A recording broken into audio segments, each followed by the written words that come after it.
Namo tassa bhagavato arahato samma sambuddhassa. Namo tassa bhagavato arahato samma sambuddhassa. Namo tassa bhagavato arahato samma sambuddhassa. Venerable Chief Reverend, Venerable Sir, friends and children in the Dhamma, welcome to our Saturday Dhamma talk. We are continuing on the 5 faculties. Today, the faculty of Sati, the Sati Indriya. So far we have covered on this specific topic the introduction, the faculty of Saddha, the faith, the faculty of Virya, the energy. Today the faculty of Sati, mindfulness. Mindfulness is Sati. Also people translate this as awareness and memory. Both the terms of mindfulness or awareness and memory has significant importance in them. So we will try to explain the faculty of Sati, not just Sati or mindfulness, but the faculty. I think you are aware, faculty means Indriya. Indriya means that which dominate another part of the consciousness or the concomitant mental factors. So if a mental faculty dominates or maintain lordship over a group of another mental faculties, mental factors, they are called the faculties. So Lord Buddha, the Blessed One, has presented 5 such mental faculties which wield lordship over other mental factors, leading that individual to the final liberation of Nibbana. So these mental faculties, Indriyas, are, when they are practiced, when they are developed, that particular individual is led towards the liberation. That is why they are significant. So there are 5 such faculties. Today, out of those 5, we are explaining the faculty of Sati, Sati Indriya. Sati is, as I mentioned, to be mindful. We are born with it. Mindfulness is not something that we have to borrow. It is there with us in this system. It is already there. For example, we are all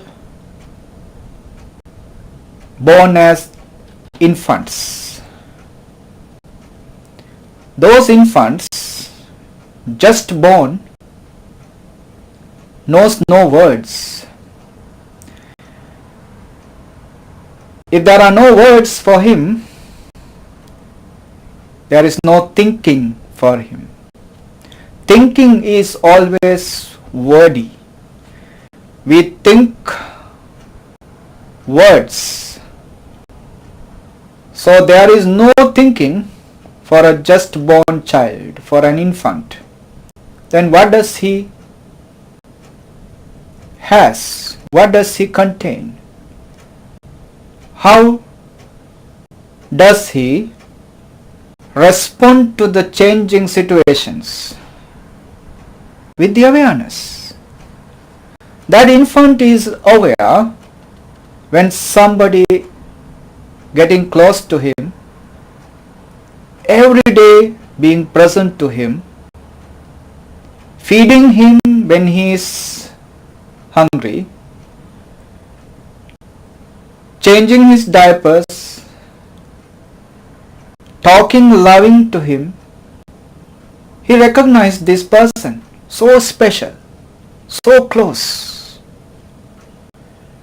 And also he recognized another person with a beard, but still so loving to him.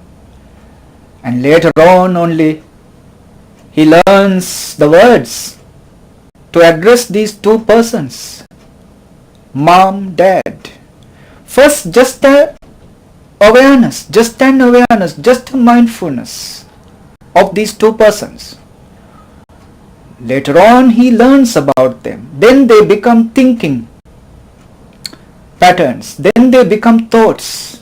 First, these two closest individuals were only limited to the awareness, to the mindfulness. We were mindful. We were not thinking when we were born. Now we are trying to be mindful. And it seems like we are trying to go back home. Because mindfulness is what we are born with. Mindfulness is our home.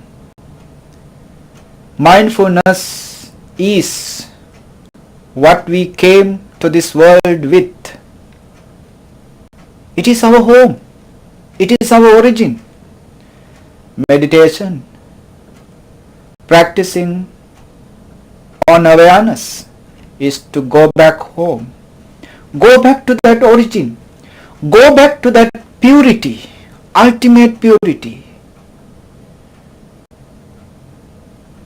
Practicing mindfulness, going back home. So mindfulness is something we already have within us. It is not something to borrow. It is our origin. Practicing on them is strengthening, developing, cultivating something we already own, we already have, but forgotten, but ignored, left out. We are cultivating on it, developing on it so that we will have more refined mindfulness than the one even we are born with. This refined mindfulness will liberate us from the greatest misery in the life.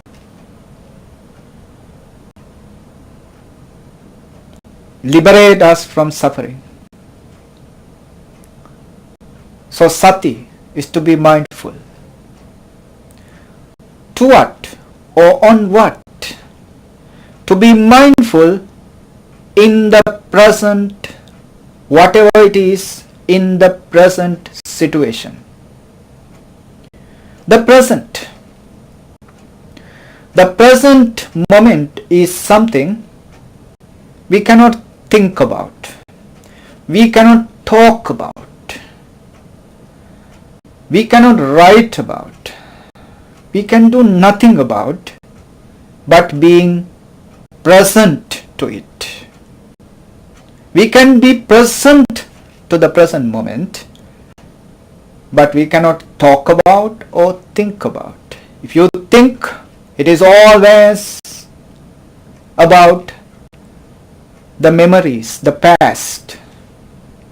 It is always about the future projections, future dreams, but not the present moment. In the present moment, if you even try to talk, that present moment is gone. It is already belong to the past. I am talking in the present moment, true, but I cannot talk about the present moment. Present moment is something beyond our verbal, our thinking levels. It is limited to the awareness, to the mindfulness. So being mindful is, without any specific selections, to be mindful of anything happening. I can raise my hand like a robot, unconsciously, in a habit pattern. I can raise this hand, unconscious raising, and at the same time I can raise this hand with utmost mindfulness, being absolutely conscious, aware. I can raise this hand. Just a simple action. First one, when the action was happening, I was not there. That is why it is robotic. Even I cannot remember it was happening or not. I was oblivious to it. But the second action, the same action, when it is happening, I was totally there. With the body, I was with the action. The mind was with the action totally.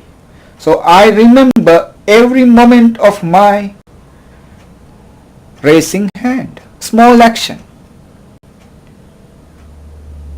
We are trying to train our mind to be mindful, not mindless.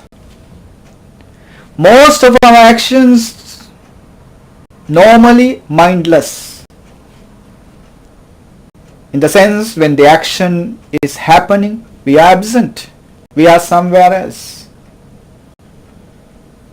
What is the byproduct? Because of this absence, we cannot remember. We cannot remember our actions. Most of our actions are forgotten. Forgetfulness is there. Simple reason is we were not present totally when the action was happening. If you are there, if you were there when the action was happening, you can remember vividly, clearly, with the details, all those specifics of the action. Even after years gone, you can still remember.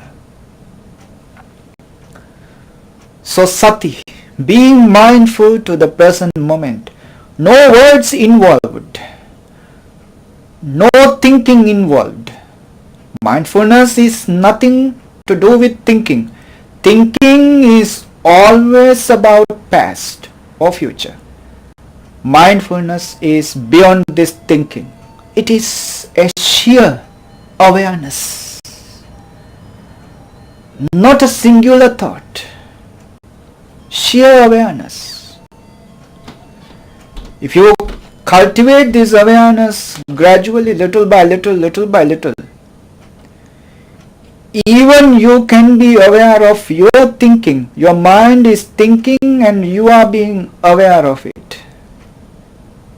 The way your mind is creating the thought patterns. Like a third person, you are observing it. It is, of course, the highest point of the development of awareness, which we called the Samma Sati in the Eightfold Noble Path. We will go there. But in the general sense, if we are to develop a mindfulness in us, an awareness in us, that makes us intelligent. Our intelligence grows with the mindfulness. Now, intelligence is not something we can borrow. What we can borrow is knowledge. Knowledge is to be borrowed, not the intelligence. Intelligence is something to grow up within us simultaneously with our mindfulness. As our mindfulness grows, follows the intelligence, wisdom. There can be educated ignorance, worst kind of ignorance. Because the educated ignorance is something you cannot correct. It is incorrigible. They think they know. That is the reason why they cannot be corrected.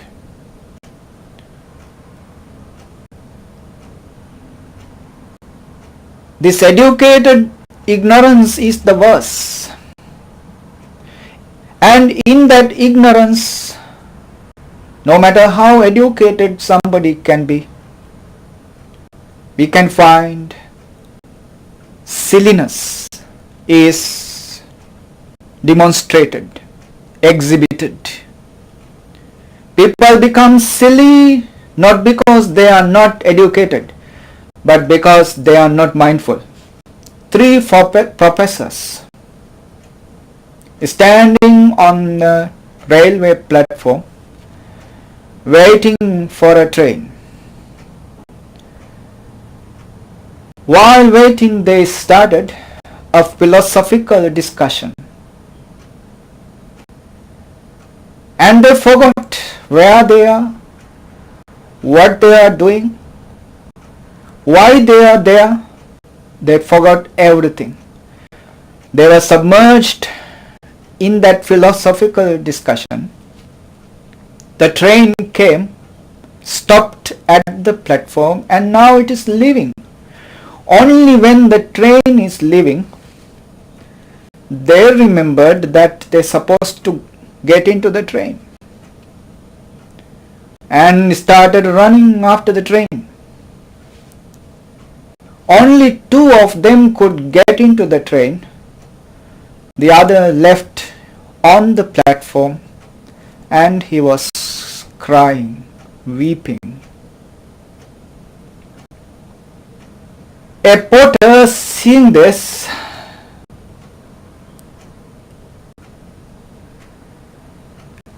told this crying professor, "You no need to cry, buddy. Another train will come. You can get into that train. No worries." The professor said, "I'm not crying about myself. I am crying about my 2 friends. They came here to see me off. I am the guest. I am the one who's supposed to get into the train and leave. But they forgot everything about them. When the train came, they just get into the train and gone. Now they must be crying in the train, thinking what happened to them."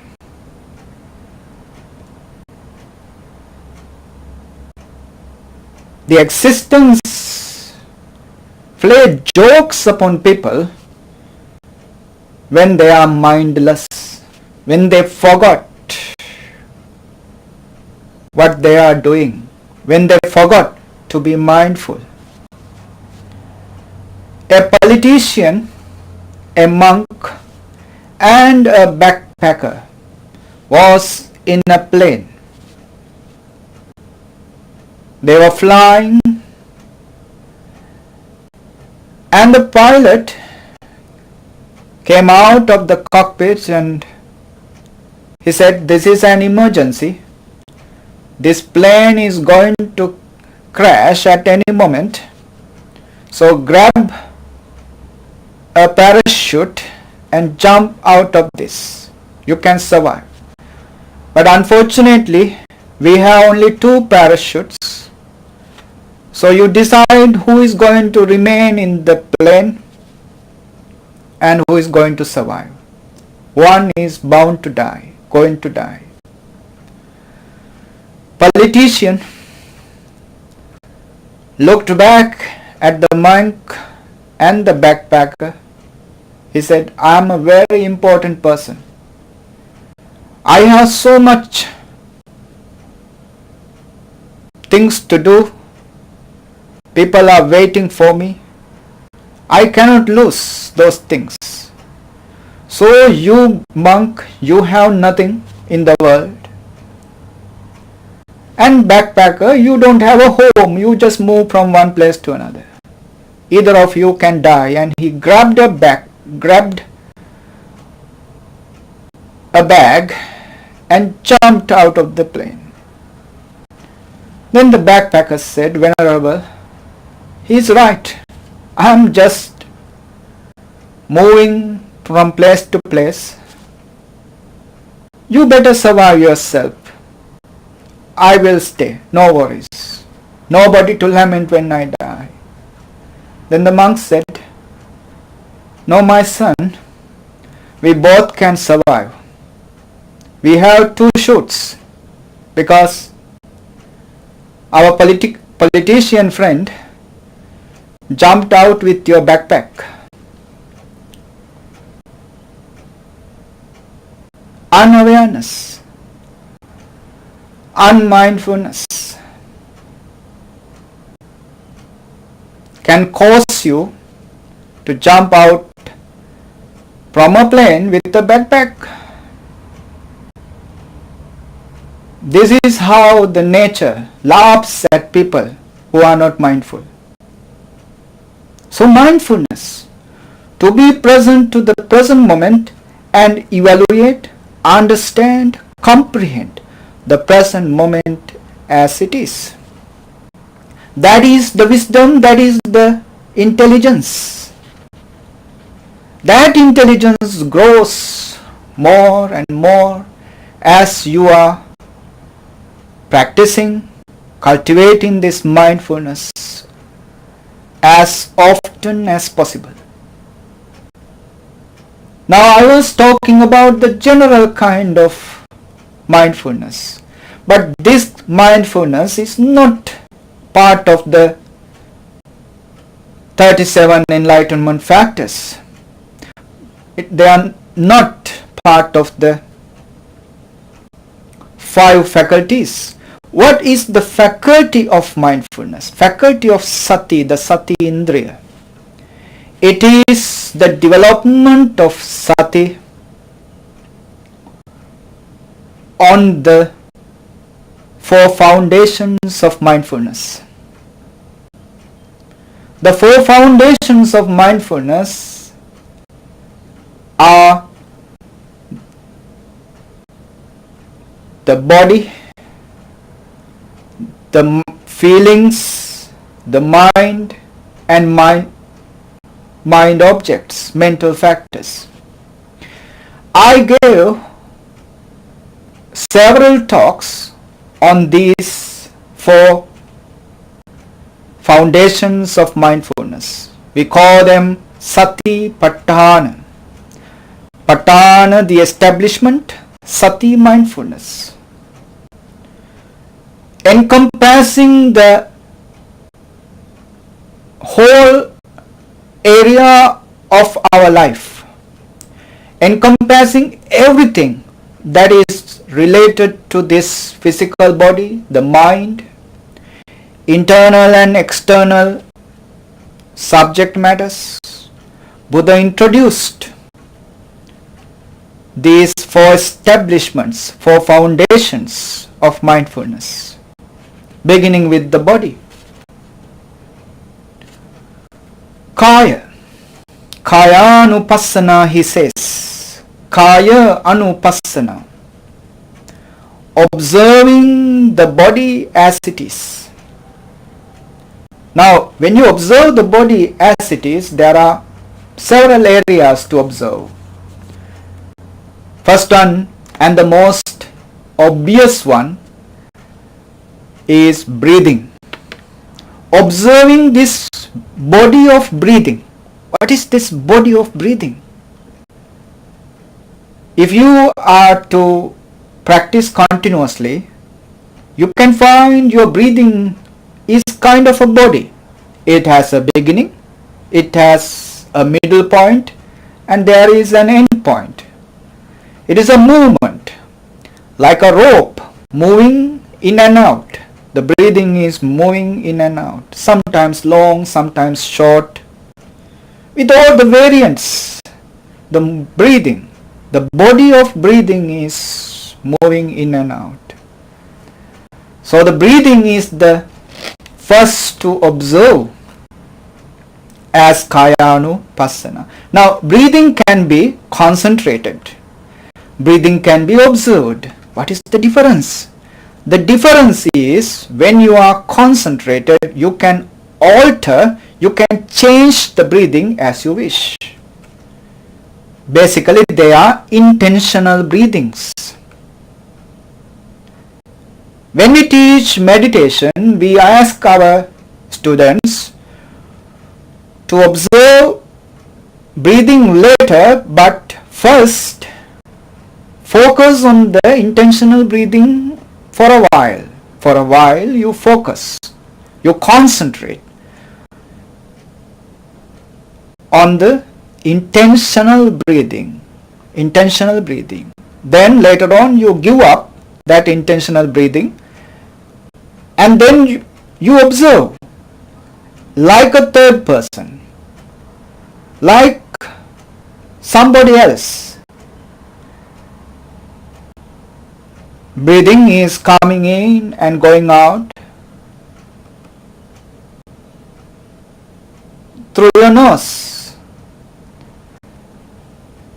and you are observing it as if somebody else is observing. You are not getting involved. This is the Anapanasati. Now if you are to get the meaning of this word, Anapanasati. Sati is awareness. Sati is mindfulness. On Ana, the incoming, Pana, the going out, breathing. Breathing is coming in and going out. You are not doing anything but observing. Observing its incoming and outgoing. Not involving, not interfering, not judging, observing. This is Satipatthana. This is Vipassana. You can do both together or separately. First you practice the intentional breathing with the concentration to develop your concentration. With the support of that concentration, you develop the awareness. That awareness is developed not with concentration but with the observation, observing. Right? So the first type of Kayanupassana, observing your physicality, is to observe the body of breathing. Now remember, this is observing. This is something belong to Vipassana. That is why the suttas, Buddha says Anapanasati.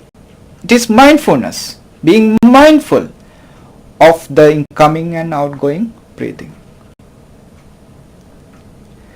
Then the second one is four postures are easiest one. After the breathing, you observe your postures. If you are sitting, you observe from head to toes the way you are sitting. The posture. Walking, the main action is happening at your feet. The feet is moving. You are to observe with minute details the way your feet are moving. Yeah, the pace, the movement, with minute details you observe, beginning from the general level to the detailed level you go with on that walking. Lying down, you observe that posture. So these four postures, sitting, standing, walking, lying down, observing them. The second one. Third one, foulness of the body. To create a disenchantment towards the body. You cannot do so by observing the body as something beautiful, pleasant. In the Buddha's eyes, the body is nothing to do with pleasantness, beauty. A flower can be beautiful, not the body. The body is disgusting. Yeah, that is the Buddha's understanding, and it is true. The body is disgusting. Now, when you are to observe the body as a whole, there is a beauty in it. Can somebody presume, can somebody misunderstand that the body is beautiful? But if you are to separate the parts of the body and observe, there are 32 parts of the body. And these 32 parts considered kind of repulsive, disgusting. So if you are to observe these 32 parts separately, there cannot be any illusory thinking to arise in you based on the body. That's the idea. So Kayanupassana, the third one, is to observe the repulsive aspects of the body. There are 32, and observe them. Then the fourth one is 9 charnel ground contemplation. That is to observe a dead body at the cemetery. Those days, people, when they die, they were thrown into cemeteries.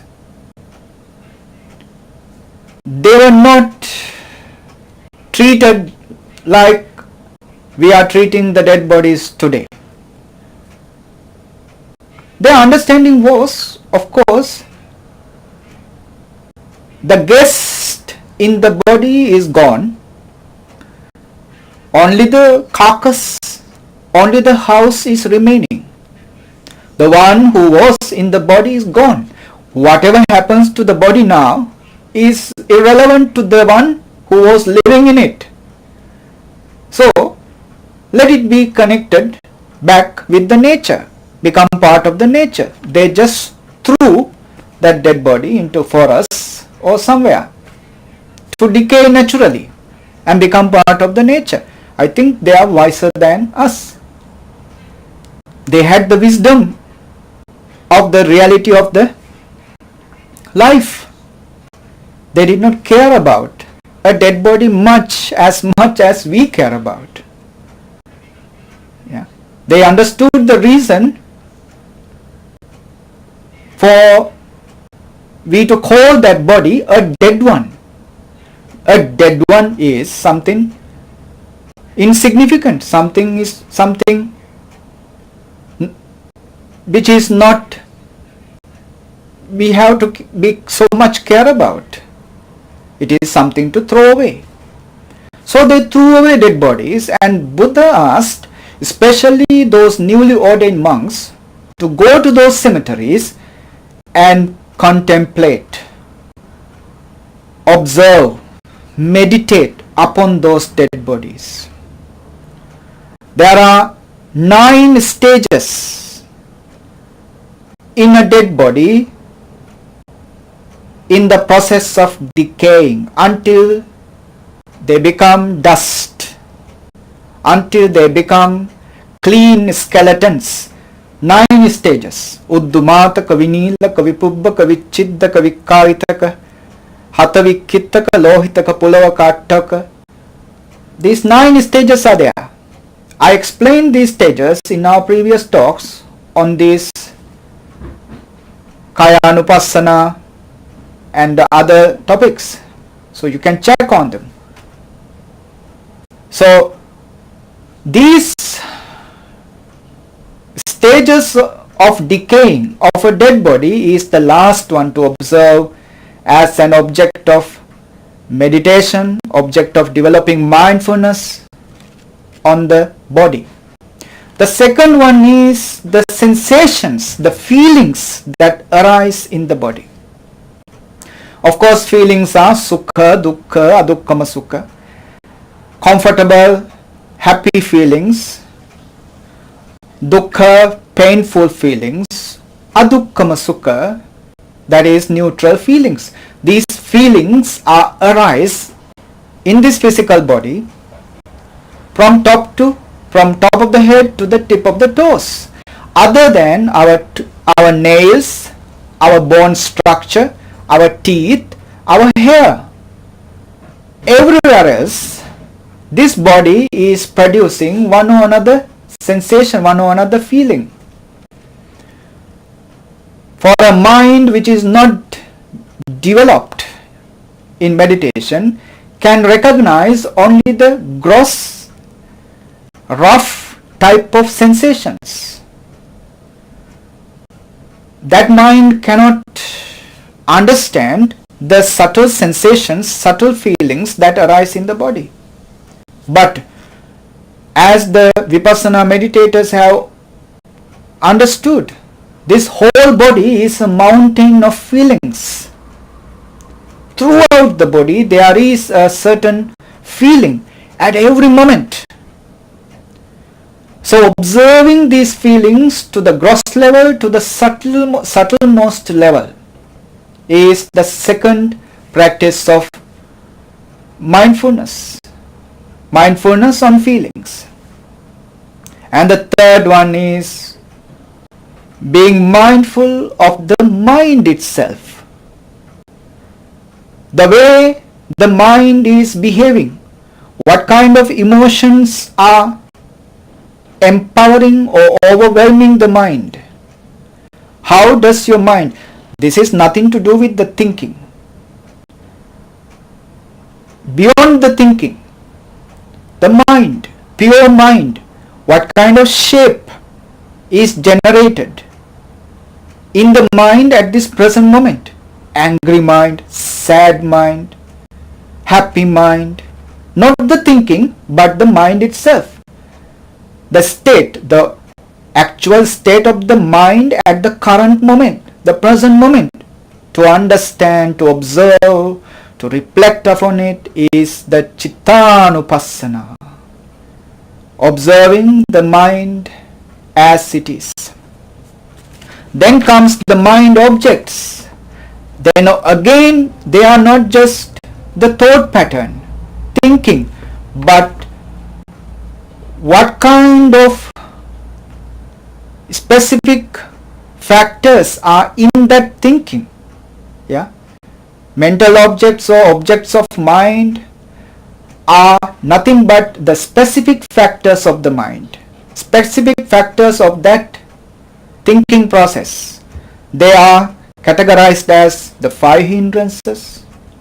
Is there active hindrances in my mind? Kama chanda, sensual desire, vyapada, anger, tina midda, sloth and torpor, uddhacha kukkucha, restlessness and doubt, and vichikiccha, restlessness and worry and doubt, vichikiccha. What kind of hindrance is active at this very moment in my life, in my mind? This is to observe the objects of mind. Then comes the five aggregates: Rupa, the form, Vedana, feelings, Sanya, perception, Sankhara, formations, and consciousness, Vijnana. Observing these five aggregates. 6 bases, internal and external. 6 bases are the eye, ear, nose, tongue, body, and mind.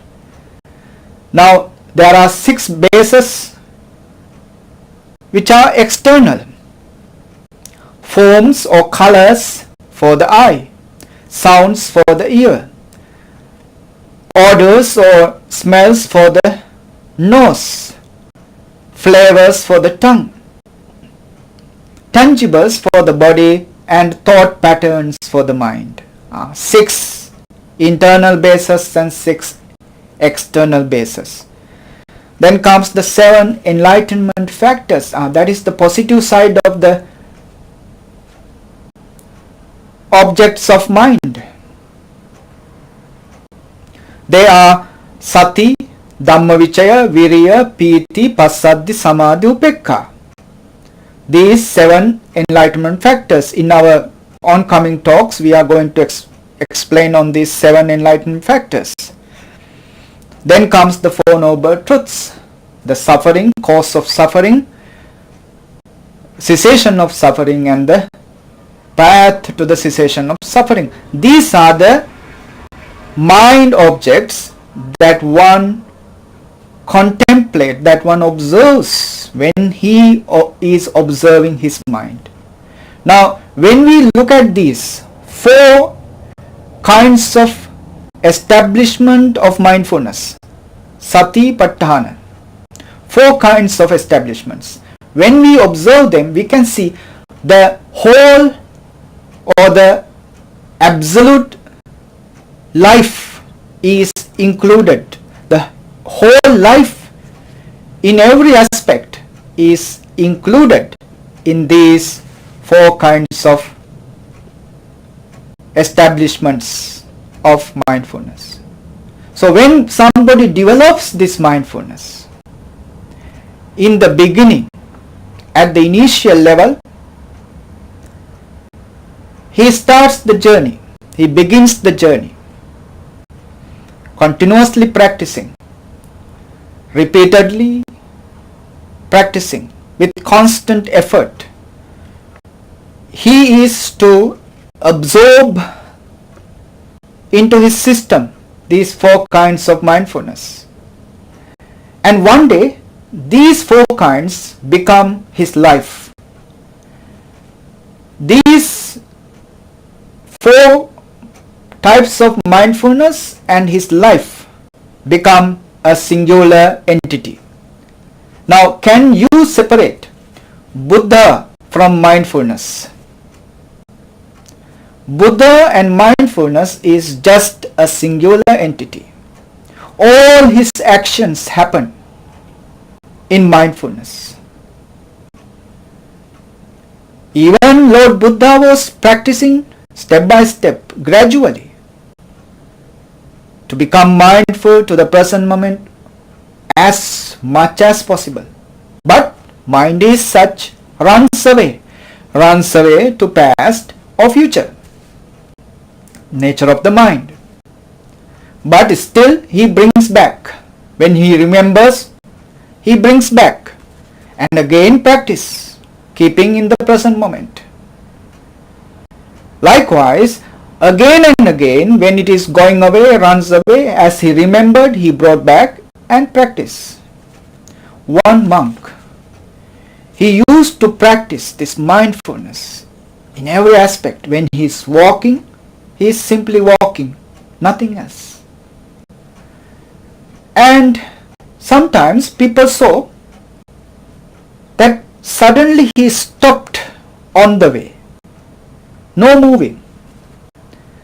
And only after some time he started moving again.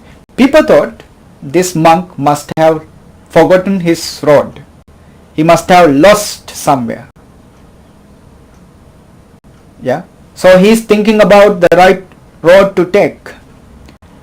Actually what was happening was, his mind was lost somewhere. So until the mind comes back to his object of meditation, objects of mindfulness, he stops. Only when the mind comes back to his intended object, then he starts walking. This is how those days our ancient disciples of Buddha were practicing the mindfulness. Such an intensity is there to be mindful all the time.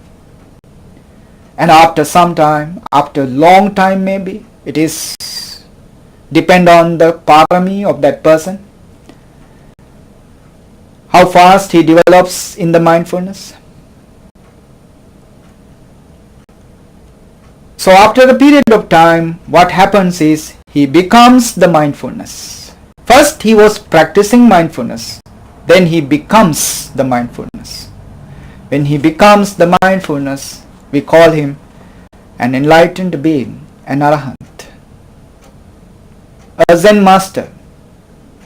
He was in a temple on the top of a mountain. He was practicing constantly. One day people got to know that this master has become an arahant. He is enlightened. So people from all corners of the country started coming to this place to see this enlightened master and to get blessings from him. That's what people want, blessings. So people were coming. When they were coming, they saw a monk carrying some pails of water from the mountain foot. There's a well, and he is carrying water from that well to the temple on the top of the mountain. When the monk got closer, they recognized that this is the arahant. He is carrying water. What is the difference? What is the significance? He is just as any other monk. He is carrying water. He must be not doing such a thing. He must be doing something marvelous, something tremendously powerful, not just carrying water from a well to the temple. What kind of arahant is this? So they asked him about this, and the monk, the arahant, answered, before, when I was practicing, sometimes mindfully I carry water from the well to the temple. Sometimes not so mindfully. Sometimes just like any other one, like a robot, because the body knows the action, so the body is carrying, but I was not there.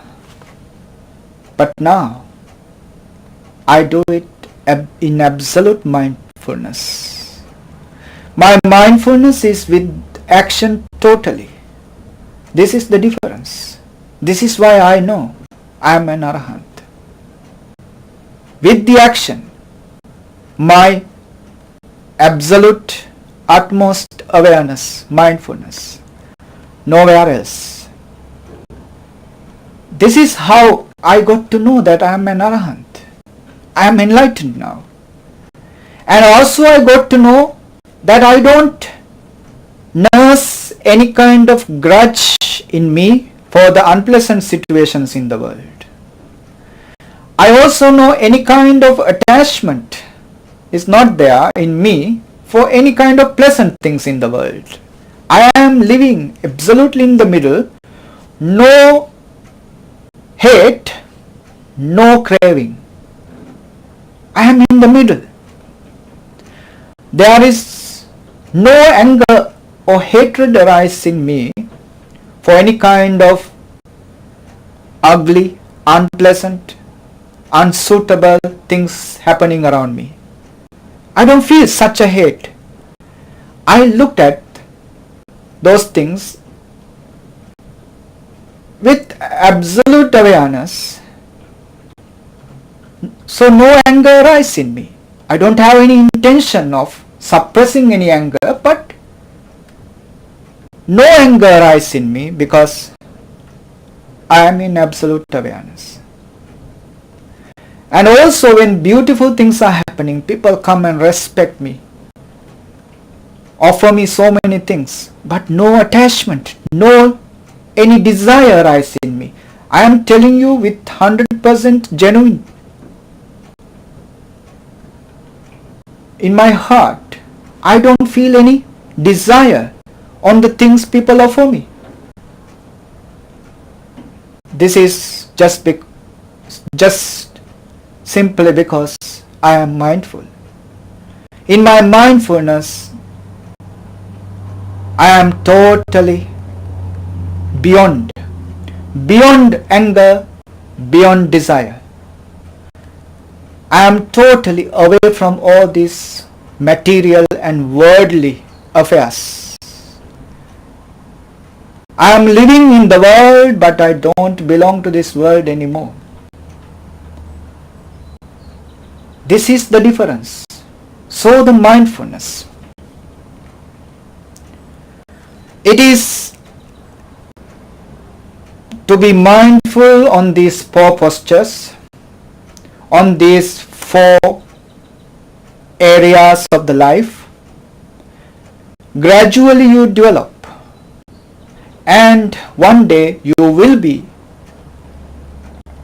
nothing but a mindfulness on these four areas of Kaya, Chitta, Kaya, Vedana, Chitta and Mana. The physical body, the sensations that arise in the body, mind and mind objects. That day you become enlightened. That day you are an Arahant. So today we explained the third faculty of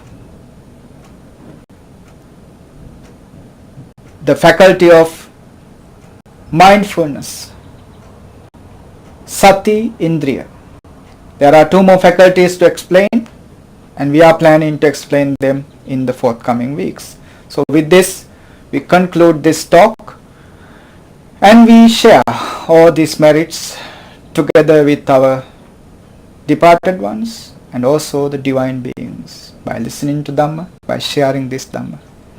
All the positive energy that we generated within us be a supportive factor for our departed ones to overcome their miseries, to move on to better existences. And may all the divine beings be rejoiced with these merits. May their protection be with you all. May their love and kindness be with you all, to live these lives peacefully, happily and blissfully. Let's share these merits together with Devas, together with our departed ones. Akasatta ca bummatta devanaga mahiddhika punyantang anumoditva chirang rakkantu loka sasanam. Akasatta ca bummatta devanaga mahiddhika punyantang anumoditva chirang rakkantu loka sasanam. Akasatta ca bummatta devanaga mahiddhika punyantang anumoditva chirang rakkantu loka sasanam. Idamme ñātinam hotu sukita hontu ñātayo. Idamme ñātinam hotu sukita hontu ñātayo. Idamme ñātinam hotu sukita hontu ñātayo. Blessings for you. Dukkha roga bhaya vera soka sabbe upaddava අනේකාන්තරායාපි විනස්සන්තු ච තේජසා ජය සිද්ධි ධනං ලාභං සොත්ති භාග්‍යං සුඛං බලං සිරියායුච වන්නෝච භෝගං බුද්ධි ච යසවා සතවස්සාච ආයුච ජීව සිද්ධි භවන්තු තේ ආයුරාෝග්‍ය සම්පatti සග්ග සම්පatti මේවච අතෝ නිබ්බාන සම්පatti ඉමිනාතේ සමිජ්ජතු. සාදු සාදු සාදු.